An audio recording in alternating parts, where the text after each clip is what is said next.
NIA राष्ट्रीय जांच agency, national investigating agency की स्थापना जब 26 नवंबर 2008 को जो भारत पे एक बड़ा आतंकवादी हमला हुआ जिसे हम ताज अटैक के नाम से जानते हैं, उसके बाद भारत सरकार को लगा कि आतंकवाद की जांच के लिए जो है एक संघीय जांच एजेंसी हमें बनानी चाहिए। और फिर 2008 के एनआईए एक्ट, एनआईए अधिनियम के द्वारा एनआईए का गठन किया गया।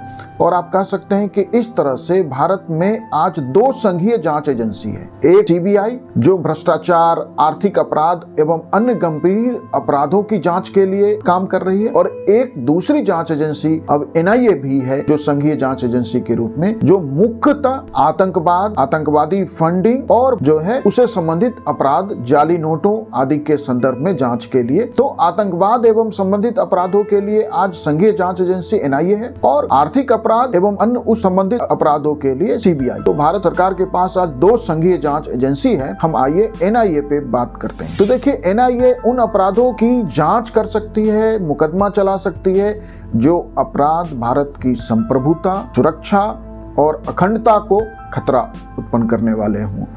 साथ ही साथ एनआईए को यह भी अधिकार है कि वह विदेशी राष्ट्रों के साथ मित्रतापूर्ण संबंधों और अंतर्राष्ट्रीय संधियों को यदि कोई अपराध नकारात्मक रूप से प्रभावित करने वाले हैं तो भी एनआईए जांच कर सकती है। एनआईए अधिनियम की धारा 8 में उन अपराधों की अनुसूची दी गई है जिनकी जांच करने का अधिकार एनआईए को है। न केवल जांच का अधिकार है बल्कि उसे मुकदमा चलाने का भी अधिकार है। एनआईए का हेडक्वार्टर नई दिल्ली में है। इसके 2 क्षेत्रीय कार्यालय हैं जो गुवाहाटी एवं जम्मू में। एक सीनियर आईपीएस जो डीजी रैंक का अधिकारी होता है वो एनआईए का प्रमुख नियुक्त किया जाता है और एनआईए के अधिकार क्षेत्र में पूरा भारत है शामिल।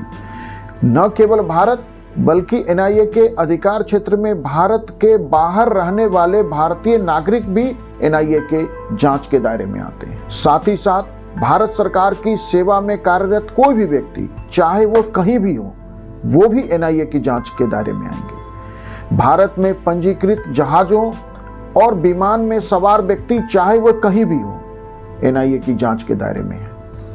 उन व्यक्तियों पर जिन्होंने भारत के नागरिकों या भारत के हितों को प्रभावित करने वाले अनुचित अपराध किए हैं, वह भी एनआईए के जांच के दायरे में है। यदि केंद्र सरकार को लगता है कि कोई अनुचित अपराध हुआ है तो वह भी जांच का आदेश एनआईए को दे सकती है। एनआईए को अपने विशेष एनआईए न्यायालय में मुकदमा चलाने का अधिकार है। जांच के दौरान एनआईए राज्य कानून प्रवर्तन एजेंसियों के साथ तालमेल से भी काम कर सकती है और जांच कर सकती है।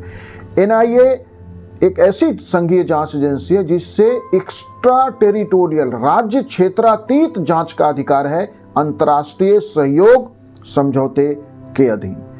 एनआईए को लगता है कि यदि वह किसी अनुसूचित अपराध की जांच कर रही है और उस जांच के दौरान उसे उस व्यक्ति के बारे में गैर अनुसूचित अपराध की जानकारी लगती है, लेकिन उसे लगता है कि उस अपराध की जांच करना भी अनुसूचित अपराध के बारे में बेहतर तरीके से उस व्यक्ति के विरुद्ध जांच करने में सहायक है, तो एनआईए वैसे अपराधों की भी जांच कर सकती है जो गैर अनुसूचित अपराध है लेकिन उस व्यक्ति ने किए हैं जिसके विरुद्ध एनआईए अनुसूचित अपराध की जांच कर रही है। एनआईए की दोष सिद्धि दर जो है बहुत शानदार है, 95% के आसपास है, जो भारत की किसी भी दूसरी जांच एजेंसी के लिए नजीर हो सकता है, किसी भी दूसरी जांच एजेंसी के लिए ईर्ष्या का विषय हो सकता है। सीबीआई का भी यदि हम देखें तो दोष सिद्धि दर बहुत कम है। एनआईए की क्षमता बढ़ाने के लिए आतंकवाद पर डेटा संलयन और विश्लेषण के लिए एक राष्ट्रीय केंद्र की स्थापना की गई है, NTDFAC, ताकि एनआईए डिजिटल दुनिया में जिस तरह से जो है आज डाटा और कंप्यूटर और दूसरे माध्यमों से जो अपराध हो रहे हैं, इसलिए NTDFAC की स्थापना करके एनआईए को और मजबूत करने की कोशिश की गई है। एनआईए एक्ट 2019 के द्वारा उसके अधिकार क्षेत्र का विस्तार किया गया है और उसे आतंकी फंडिंग और जाली भारतीय करेंसी नोटों के मामलों की जांच करने के लिए आज यह केंद्रीय नोडल एजेंसी है। तो मतलब यदि जाली नोटों का मामला है, आतंकवाद के साथ साथ जो काउंटरफिट नोट कहते हैं, जो जाली करेंसी है, उसमें आज यह जांच की राष्ट्रीय नोडल एजेंसी है। तो हमने इस वीडियो में आपसे NIA के बारे में विचार साझा किए। Thank you.